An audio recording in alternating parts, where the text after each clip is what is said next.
Back with another episode of The Crossover. Consider this NBA Finals edition here. The last one for the season. We're wrapping it up.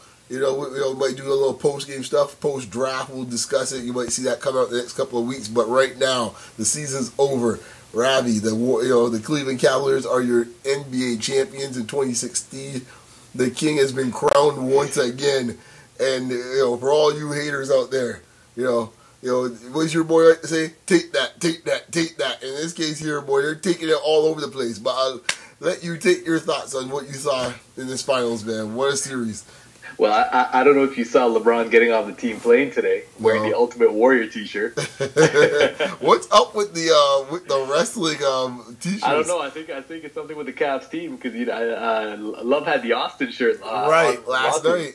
Yeah. If anyone didn't see NBA TV last night, Love was getting interviewed by the guys at the desk, Isaiah, Grant Hill, Steve Smith, and the host.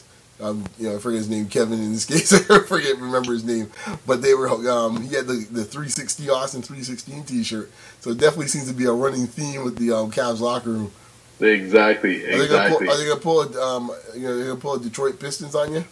Hey man, I think that's reserved for the Pistons only. Yeah, damn right it is. Yeah, damn right it is. They had the type of team and personality where it totally suits them. The belts guy. No doubt. Hey, man. I mean, let's get into this, man. You said it best just now. All the LeBron haters. There's nothing you can say about this guy right now. I mean, there's nothing left to criticize. There's nothing left to say. There's nothing left to poke holes at. He did what he came back to Cleveland to do. Mm-hmm. And, I mean, I texted you last night. It's one of the greatest finals performances I've seen. I've seen a lot of great performances, but this is definitely up there in terms of, I mean, what did he average? I think it's 29, 11 boards, 8 assists, 2 steals, 2 blocks, 49% from the field. I mean, what more can you say about the performance that he put on? Drew quote the Jay-Z. I'll say this much, man. It just shows you how good he is that I'm not even sure this was as good as last year's performance. If you look at his numbers last year, he's averaged like 30 a game, something like 10 boards and something like 9 assists. He's almost a triple-double, if I recall. So that shows you how scary his performances in the finals have been for the most part. You said it best, man. I don't think there's ever been a player that gets more scrutiny than LeBron James, for what he doesn't do. His game is picked apart. I mean, I was talking to T last night about this. He's the only person I know in this case here where folks rank what his record is in the finals. I never heard that before then. I never seen that. No one talks about Kobe and what his record is in the finals. No one's talked about anyone before that, Bird's record or Magic's record. The only person I ever hear this record while he's X and X in the finals. Really? No one's talking about Wade's record in the finals. I don't understand. Only one person gets this type of special classification, which drove me crazy. It still drives me crazy. I'm just glad he was able to hush people up once and for all on that. No, there'll always be the haters. You still had Skip Bayless running his yap. Sorry about that, folks, man. Gotta tell folks in this case, man, to shut this down when the studio's on. Studio lights on right now, folks. Stop with the ringing. Anyways, yeah, man. The folks that are running their yap like Skip Bayless still, but they're gonna be haters. They're gonna be haters, but I mean, the guy. I think the part with the finals record. Now, this is the part where you and I disagree a little bit.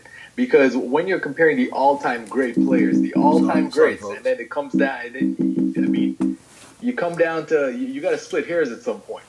And the finals record will be looked at. I mean, the same thing with Jerry West. What is he, 2-9 in the finals? I mean, for him to be 2-9 and call him Mr. Clutch, I'm sorry. Yeah, but, I mean, that's nothing to do with Jerry West because he had to be on teams that weren't as good as the Celtics teams. So to put down Jerry West in this case here, the dude's averaging almost 40 a game in some finals. Like that, he's the only dude now. He's the one of NBA MVP on the losing team. So he's on the losing team, but I think when it comes to LeBron, with regards to when he left the first time, when he left in 2010, he surveyed the NBA landscape and he chose Miami. No one made him go to Miami. No. When he left Miami in 2000, 14. He surveyed the landscape and he went back to Cleveland and he put certain pieces in place. So at that point, I think where the criticism comes in is you made your bed, now you have to lay in it. I don't want to hear any excuses of why you're not winning. But what excuses was he making? That's the point I'm saying. It's like these straw man arguments. I don't remember. No. So when I say excuses, I mean not necessarily from LeBron per se, but from the hardcore biased LeBron supporters who just doesn't see the other side of the argument sometimes. Well, I think in this case here, and I will classify myself as that or not, but I'm looking at it from the standpoint of I'm watching the games, I'm seeing the personnel on both sides of it. Yeah, you can say he chose his better, the case would be. When it's all said and done, you try to pick the best situation you can, and the chips fall where they may. You don't know what the injury is going to be like. So that's all the point that at least I think myself, other LeBron folks are looking at. When it's all said and done, even LeBron made this point today, and it's the point I made all the time. There's only been one series in this case where he went in as the clear-cut favorite that he lost. Yeah, we know what series that is. I remember the day we were doing that. I don't know if we were doing podcasts at that point, but I said at the time, I think I was doing my own on my own. I said, listen, man, you got to own that. You got to own that. Plain and simple. But at the same time, though, I forgot in this case. I actually thought they were a favorite against Oklahoma City the following year. They were not. Oklahoma City was the favorite. So, it works itself out. You end up winning that series pretty easily when Oklahoma City was the favorite. It won something like 60-some-odd games. So, tick for tap. But I just find that when he loses or if he doesn't do something the way everyone wants him to in this game, it's this is a special judgment how the only thing that comes close to it I can think of in modern time is Kobe to some extent. And when he's I think Kobe definitely got his. Yeah, Kobe got his, but I think the thing with Kobe, I think the only reason why I would say that Kobe should get more than his is that Kobe came straight out and wanted to pattern James Jordan. He even tried to hide that. It wasn't Jordan. It wasn't like if LeBron was saying, "Yeah, I want to be Jordan." Yeah, LeBron. But come on. I mean, the guys call himself the king and the chosen one right out of high school. So I mean, that's the same as Kobe coming out trying to pattern after Jordan. I'm sorry. So he called himself the king in this case here when he come out as his nickname. So you gonna hold him on the nickname? So because the nickname you didn't like in this case here, we got to judge him a certain way. If you're embracing that and you're using that as your marketing campaign and you tattoo chosen one on your back, I'm sorry. You got to take the criticism that comes with that. Type of stuff. Yeah, I'm not saying that you shouldn't take criticism. I'm just thinking in this case the criticism has been almost the pendulum swung too far one way. That's what I'm saying. It's one thing. I agree with that. It's one thing to say you know what, dude didn't show up against Dallas. Knock yourself out. Have at it, guys. Throw out the raw meat, Rob. You enjoy and feast on that. But when you come to me and say, well, you know what? You should have passed when you should have shot. You should have shot when you should have passed. In this possession, you didn't do this quite this way. Really? What other player we know we're breaking down every single possession he does? No other player I can think of that gets that type of meticulous type of criticism. No one. I think Jordan got that in the early days against the Pistons. Pretty much Jordan's thing was pretty much what the Pistons was. You shot too much in this case. You wouldn't learn how to pass. That was it. Plain and simple. That was it. It wasn't really some breakdown you should have passed more here, or you know what, you should have done this more out of this. It wasn't down to the precision of each possession. It was pretty much, look, trust your teammates or be sitting in the second round watching the finals. Essentially what man. We are going down a path we should not be going down. No doubt, it's true. Tonight, yeah, we're digressing a little bit. No doubt. Like I said at the beginning, LeBron's night, man. This is LeBron's week. Exactly. There's nothing more the critics can say about this guy. There's nothing. Done, absolutely nothing. Done. That's it. Done. Silence them all. Done. Silence them all. I told you earlier this week, this is the LeBron I've been waiting for a few years to see. In terms of not necessarily his play on the court, but his attitude to a certain extent. Yeah. He's talking a little bit more because I find in the past a lot of guys say what they want to say to LeBron. Lesser players, feel that they can get in his face, say certain things, and I saw a mean streak from him this year that I haven't really seen before. I saw it in glimpses. Yeah. But this is the LeBron I was waiting to see to really shut guys up. Well, I don't know why. Everyone does it a different way, right? Duncan barely says 2 words, and Duncan does his thing, right? Everyone has a different. Iverson wasn't really a talker. Because of swagger, think he's a talker. Iverson never talked to nobody. Iverson just go drop 40 on you, right? I'm just saying, everyone has a different. All you can do is play to your personality and be you. We all agree. LeBron was never a black hat type of guy. That's just not him. No, he wasn't a black hat type of guy. But the thing is, I mean, I can't remember another star player of his magnitude where lesser players felt like they could just run up on him. I agree with that, but I think also, too, if you look at it in this case here, let me tell you something. A lot of dudes in that wanted poster got dealt with. Okay? That's all I got to say. Ask Paul Pierce where you felt that in this case here. So he's carrying. Paul Pierce had the perfect view for the finals. What did the old president say? Walk with a big stick. This case, yeah, carry a big stick. Yeah. So that's Garnett. What happened in this case here? How he got dealt with afterwards. Yeah. So a lot of dudes are like yammering, like froth at the mouth like Garnett. But it's all said and done, they get the same treatment. That's what it's all said and done. So no, I mean, I think after Game 5. After Golden State blew Game 5, chance to close it out at home, I was like, man, like my rooting interest started to change there. Oh, you're coming along on the bandwagon. We get him in a second. Let's just get to Kyrie, man. Yo, props to Kyrie. Kyrie, you see, the thing is, my concern with Kyrie was always a defenseman, but I never thought in this case here Kyrie would shrink from the big moment. He's always been a guy who's looked for the big shots. So I ain't had no fear coming to the finals in this case that Kyrie's going to do his thing eventually. Because he's a guy that likes these type of moments, maybe a little too much. But well, I mean, Kyrie's stats, throughout 27, 3-3, I think he shot 40% from 3. Right. And about 46% over, from the field. Right. Overall. I mean, man, you take away those first 2 games. Yep. And he was just a man throughout the finals. I mean, he had his way with Curry. Oh, yeah. He abused. Hold back on that. Hold it. Rewind selector. Hold on. We getting him. Hold on. We get him because that boy. I look the feast on that. You wait. Hold on now. But I hear what you're saying. I totally agree. I'm frothing them up myself right now. Wait to get this. Hold on. We'll deal with the Golden Boy in a second. Hold on here. But let's move on down. Tristan Thompson got a lot of much maligned contract in this case here, but boy, did he deliver. He got stronger as the series went about. We'll get some small ball talk later on in this case here as well. He averaged a double-double in these finals, 10 and 10. Yeah. Hey, folks, I apologize in this case here. My eyes looking a little watery. The allergies are killing me this time of year. But you're right. Yeah, exactly. Double-double. I mentioned to you earlier in the playoffs that I said that I think you're starting to see the signs of small ball dying. There's a few series where you started seeing it. The Spurs Thunder series, the Raptors Heat series, even then, of course, in this case here, of course, in the finals. And I think people have figured out small ball in this case at this point. But yeah, Tristan was big. They stayed big. He was able to switch and hold up on those guards. I actually thought he was doing a better job than most of the perimeter players that came switching off to the guards, man. Yeah, that's another point. Huge. I mean, there were a lot of Game 5, 6, and 7 where he was caught on some of the guards, and he was actually yelling at his teammates saying, "No help, no help." He got it. Right. So that to have that type of versatility from your big is huge. We saw it with Biyombo in the playoffs here in Toronto. It's huge. It's gonna be the new skill set guys are gonna be looking for bigs. Can they play small ball items and switch? You saw it there too to a lesser extent with Adams, and it's going to be something that's going to be big. A lot of go ahead. And I mean, just getting back to Tristan for a second. I mean, I think he had a lot of key offensive rebounds that gave the Cavs second chances in pivotal position.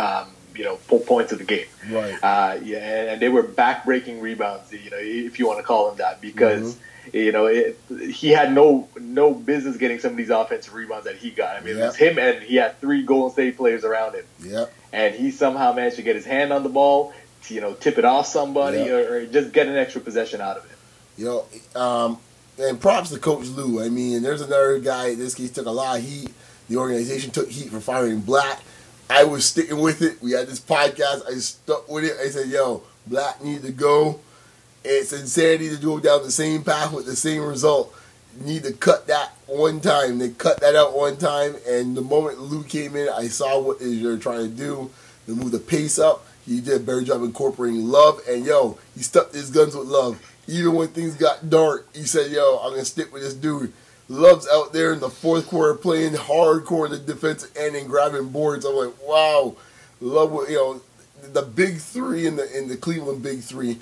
And if you look at the last minute and a half of the game, the 3 biggest plays arguably in the game, all 3 of them were involved in the block, or the LeBrock block from now on, we'll call it. You know, the love in this case stopping Steph out there between the circles, and he throws some dash up three at the end of the buzzer. That was a huge pitch to stop it. Of course, the three by Kyrie. They all were integral in the part of it, and it was like, you know, it was all, you know, the moves they made seemed justified at the end. You gotta give Lou credit for making changes on the fly. You didn't get stuck with this bench. He said after 2 games, you know, Fry, you had to sit beside me, son. You ain't seen this floor again. And he just made the decision like, yo, that's it. I go with 7 deep, and Mo Williams come for a cup of coffee once in a while. That's all I'm doing. And then props to him, man. So that's all I gotta say on that front. Yeah, Coach Lou. Coach Lou came in, first year coach, you know, and he did the job. Did the job, man. So we now slide over to the other side. The Bay Area back down. Wow. You know what? They're not even allowed to play that song anymore. They're not even allowed to play that song. He's still a former champion. You can't take that from a guy. It's one thing if they're like OKC and never won nothing guy. They want something, so you gotta give them the song. Boy, oh boy, yeah, but it was a choke job. Let's call it space. It was a joke. I would say this is probably the biggest choke job I've ever seen in the NBA Finals in all the years I've been. I mean, I can't think. Dallas is close in 2006. Dallas is pretty close. I think that was pretty close, but I mean, I think just all the everything that was going on with Golden State leading up in the regular season, 73 wins and all that stuff. Being up 3-1 and giving that up, no team has ever done that before. I say it's worse actually because you look at Dallas and let's call it. LeBron was the one that really was like just shook a little bit. No, I was talking about Dallas, Miami in 06. Oh, 06 one, yeah, the Mavericks. I know you blocked that one out, Brian. But. Yeah, a little bit. Yeah, it's still like the referee in that game. Let me know you start with that game 6. Guys, you're talking about Sacramento, LA, and you'd be investigation on that series, man. Good Lord. Man, say what you want to say about that one, but I know the team in purple and black shot more free throws that series than the team in purple and gold. Yeah, fair enough, but yeah, jeez. That was pretty bad, but no, this one to me was a worse choke, man. Because Dallas Miami was a 3-1. No, exactly. That's what I'm saying. Yeah, it wasn't 3-1. It's not 3-1, and yeah, you were 73-9. Like, yeah. That's a bad choke. And I don't want to hear squawk about Draymond Green and what changed the series. Dude, you had it up leading at halftime or gone game 5. You're right there in game after 3 quarters. I think they were leading in 3 quarters after 3 quarters. They were. Slow, you know, you got to seal it out. Sorry, man. And this leads me now to let's go down. Okay, so we have culprits to deal with right now. Well, we got a few. We got a few suspects. Few suspects on here. We might as well start with the reigning MVP. 2-time unanimous MVP.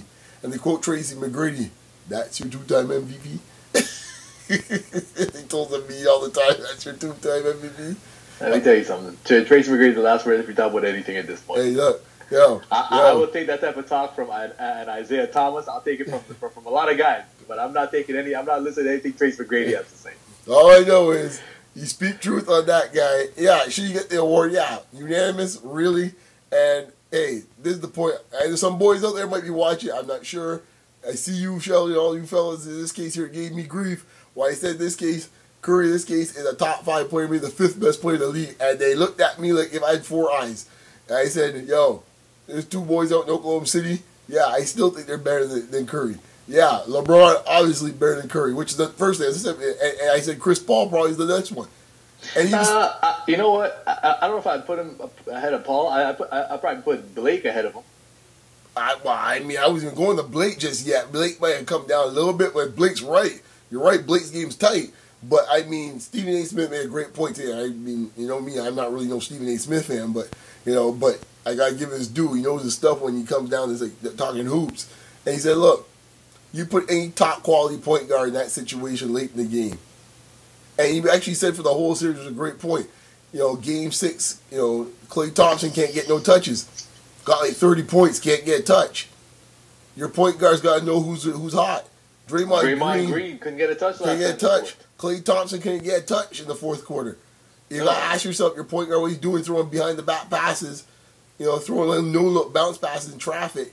Like you know, and the point he was making, which is so much, is really a great point, is that I guess the point he was making was Steph Curry, the shooter, didn't cost in the series. Steph Curry, the point guard, cost in the series. And Curry, in my mind, kind of turned him, he looked like a very one-dimensional player when it was all said and done. If he couldn't get his three off, his game just wasn't activated.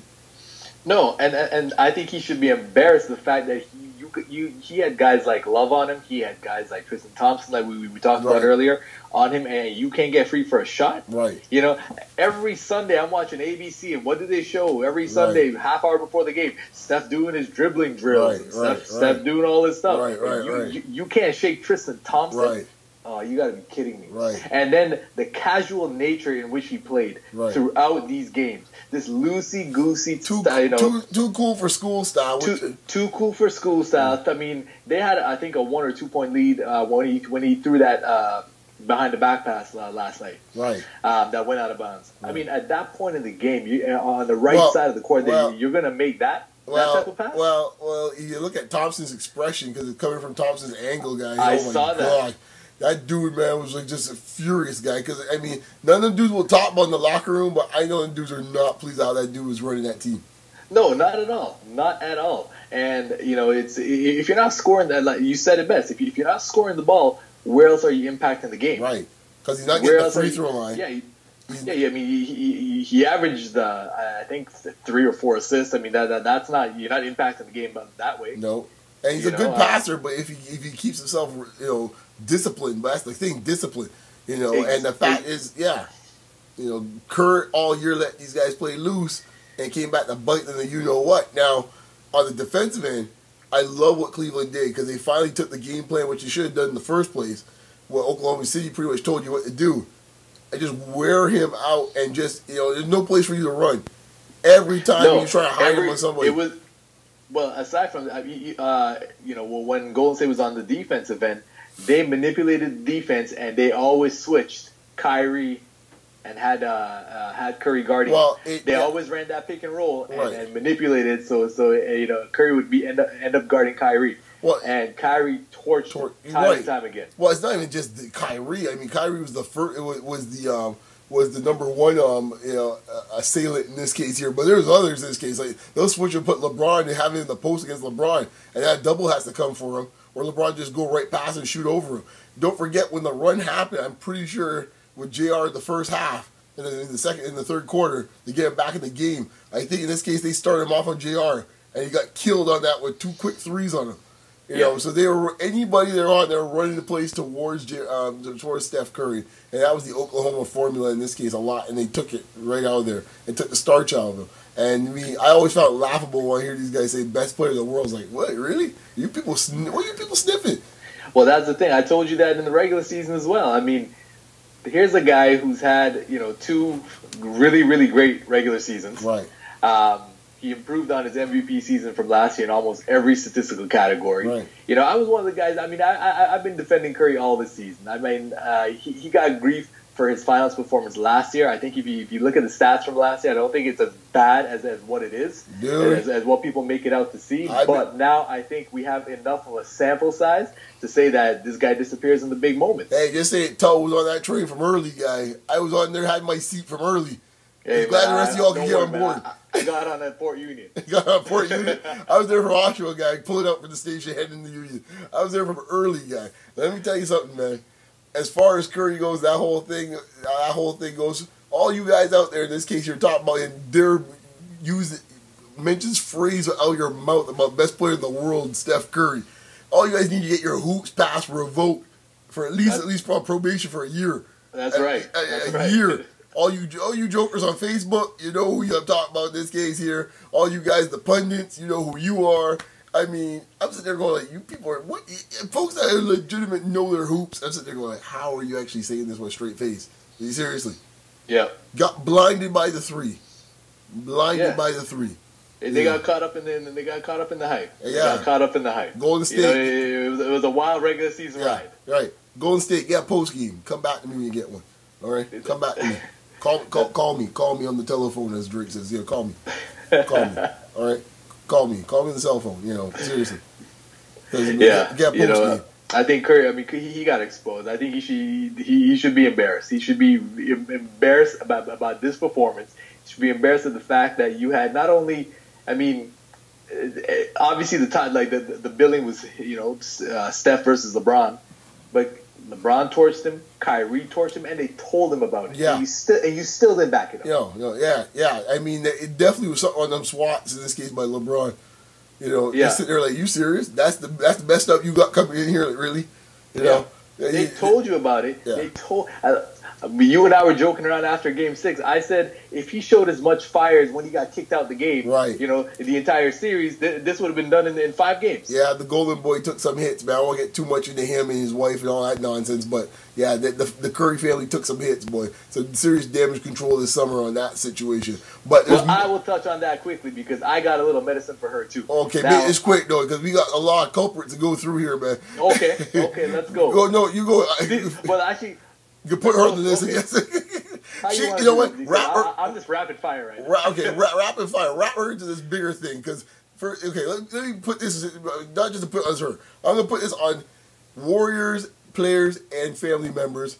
Hush your mouths. They ran their mouths, to quote The Rock, too much in this series. Got smelling up themselves and getting too high up on themselves. Starting with her and go on down the line, Ravi. I hand it to you. Here we go. Now, everyone is talking. I mean, I saw all this backlash and all this stuff going on social media about, why can't she be allowed to express her opinion? It's sexist, it's misogynistic. I'm just like, wait, hold up. If this was the husband of a WNBA player, I'd be saying the exact same thing. If this was the boyfriend of Serena Williams talking, I would say the exact same thing. That's what I said. I said Common was Serena's boyfriend for 2-3 years, and Serena all sorts of heat with different players. I never heard once Common yet run his mouth about anything. Correct. So all this man. misogynistic and it's sexist. Stop all that stuff. I don't want. I mean.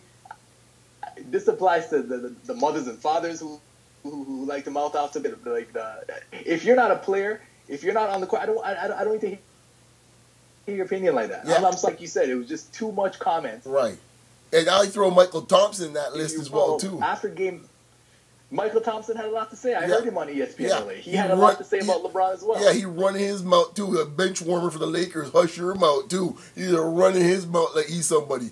Like he's Bill Walton or something like that. Get the heck out of here with that crap, guy. That's exactly right. I mean, let's get back to Ayesha Curry for a second. After I think Game 4, when Draymond hit LeBron in the LeBrons, when he got hit, she took to social media and she was taking unprovoked shots at LeBron, saying, but the high road and this and that. So. I didn't hear anybody say anything about that. Right. That it was all good then, right? Right. The NBA wasn't rigged when your husband was winning back-to-back MVPs and you guys were winning 73 games. Right. Say NBA's putting food on your table and you got this platform. Like, get the heck out of here. Exactly. Get the heck out of here. Yeah, stop all that. And I heard someone saying, why is Stephen A. allowed to have an opinion? Because he gets paid to have an opinion. Exactly. It's his job. And he's not associated to any of the team that you He's not associated. Whether you like it or you don't like it, that's his job. That's the role that you get, man. That's the role that you get. And Ayesha Curry, I'm sorry, if you put a controversial opinion out, you have this platform, and you put out a controversial opinion, you can't get mad the way people react to it. Right. I'm sorry, if you want to put yourself out there, you got to take the heat that comes with it. Exactly. I just could finish up with, Draymond's Draymond. So at this point, I don't want to waste time on that. But he lost his cool. He should have been suspended from the series before. So maybe it was correct justice in this case. He lost the game anyways. I ain't losing no sleep for him. He put himself in that position, his team in that position. So forget that. Definitely, he put himself ahead of the team. LeBron baited him into that call, and it was a selfish move on his part. He put himself ahead of the team goals. And what other dude has been a sneaky, greasy dude in this series too for this type of yap in this case is that one Klay Thompson. Let me tell you something. That dude is running his beat there about LeBron like he's somebody. Look, I ain't saying Klay Thompson can't play, but dude, fall back a little bit. Fall back. He ain't gonna tell a man about soft in this case. Look. I ain't saying Klay Thompson is soft. All I know is life is real sweet when you're living a real sweet life and going to the best schools in this case and stuff like that. You're called dude growing up in Akron in this case on the other side of town as a soft dude? Really? I think of all the comments, that's the one that just got LeBron like, okay, dude, you can get something. You can get something. I don't think Klay Thompson even wanted to go back in the paint after that game.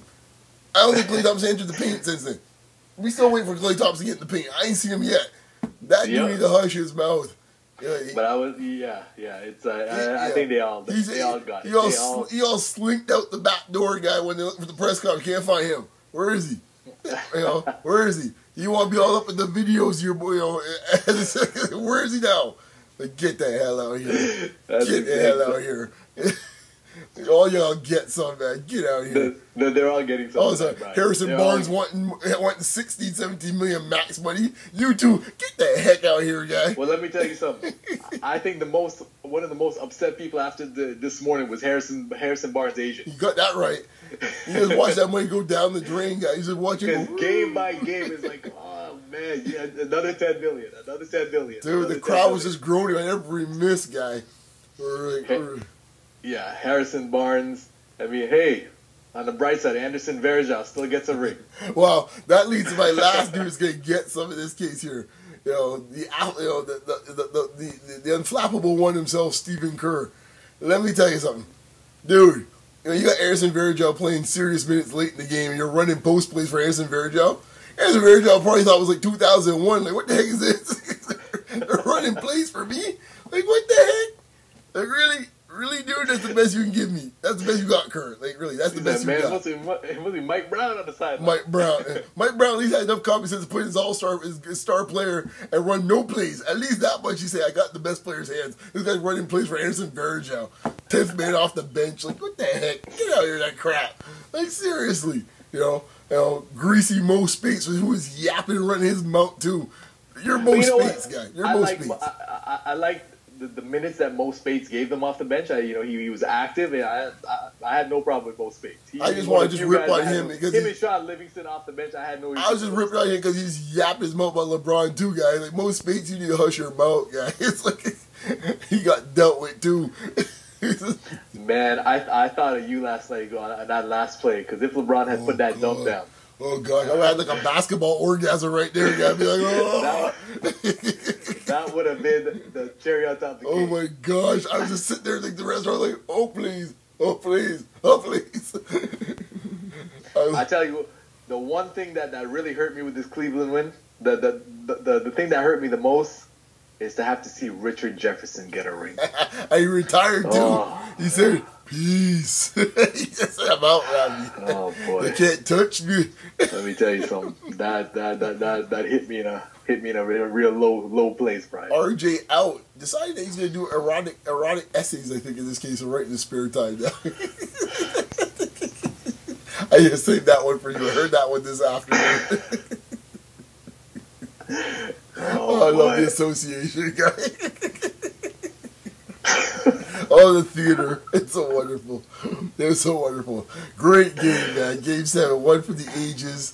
That's what I'm going to have to call this show, man. One for the ages. It was one for the ages, most definitely. It was fantastic. I mean, y'all going to miss him when he's gone, as the song says, with LeBron's guy. He brings drama all sorts of ways. That brings me to my last point. Oh, don't start it. That brings me to my last point. Don't do it. You can't help yourself. You can't help yourself. Cleveland, you might miss him when he's gone again. Because he did what he said he was going to do. So no one can say anything about him now. And, of course, who's at the top of the gravy trough as usual? Well, I mean, obviously, you got the Miami connections. Oh, that's not the team I was talking about. Oh, I know what the team you're talking about. You got the purple and gold. Oh my gosh! I read some articles today. Just for a pure experiment, I would love to see him in Laker colors to see how you would react to him on your team. Let me tell that would be an interesting side choice. Now, over the years, Brian, here comes the politics. I've made a point to say I am not a LeBron hater. This I feel privileged to watch LeBron play the game. This, folks, is what we call the backtrack. This is not backtracking. All my criticisms of LeBron have been when it comes to when he does not win. There's always an excuse why he doesn't win. That was my major point with him. What's the excuse when everyone loses? There is. With him, it was a little different. Like I said, we're not getting into all that stuff tonight. Going there today. We're not going there tonight. But yes, so Cleveland, enjoy the summer. I'll tell you that much. Hey, just for the pure revenge, I would love for her to leave just to stick it to Dan Gilbert one more time. Oh gosh, I loved it. I didn't see him last night. Did you see him last night? His small, grubby fingers were the first ones to get on the trophy. I was looking for him. I didn't see him last night. Jeez. You think he had the good sense to say, you know what, LeBron, come here, you hold the trophy, guy. Not greasy Daniel Gilbert. His greasy little palms were all over it. Ugh. I agree with Bomani guy today, man. It's like I was getting a rash just watching that, man. I was like, ugh. Can we just skip over that part? And then what's her name? Asked the question. Doris Burke asked the question about essentially asking about the letter and everything. I was surprised she went there. Oh, she went there.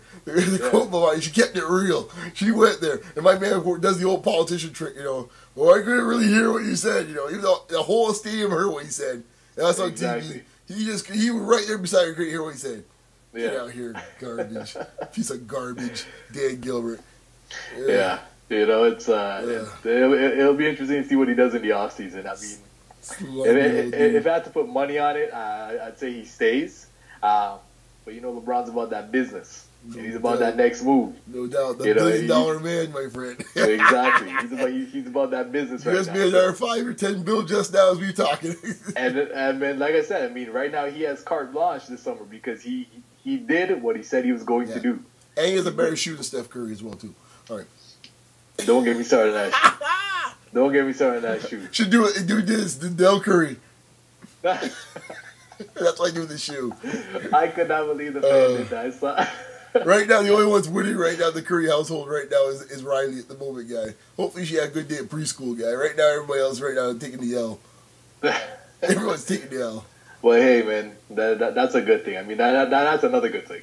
We would have to see Riley all up in the video. All up in the videos, guy. All up in the videos. Sometimes your children need to fall back, too, guy. Yeah, some of the kids need to fall back. We're going hardcore tonight. Let me tell you something. LeBron has a damn near a teenager. You know what? I've never heard him speak. And that's the way it should be. Right. I've never heard him speak.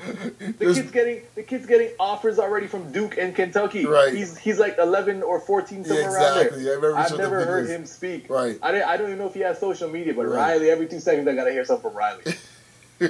Oh boy. Oh, let's not go down this road. It's going a dark place where we're going after the 3-year-olds. Let's just leave this. It's not good, Ravi. I feel a bit greasy now about this. Hey man, Chris Rock said it best, but even roaches have kids. Settle down. Oh man, boy, we're just going raw tonight with this. Anyways, man, let's wrap this up. It was a great year. It's been a pleasure as always, my friend, doing this. Yes, sir. We'll talk behind the scenes offline. We might do a little post-draft show. I think it might be an interesting draft this year, but and obviously some off-season moves will definitely be back for that because. Oh yeah, we definitely got to do something in mid-July after that July 1. Since our Knickerbocker friends, like even in this case, expect to see Derrick Rose in the Knicks uniform. Let's leave the Knickerbockers. Oh, jeez, how the Knickerbockers get this podcast? Ah, jeez, damn it. Let me tell you something. I know. Those that shall not be named, we always have. That's our rule. I saw that report yesterday. You know who I would trade for Derrick Rose? I would give them Jose Calderon.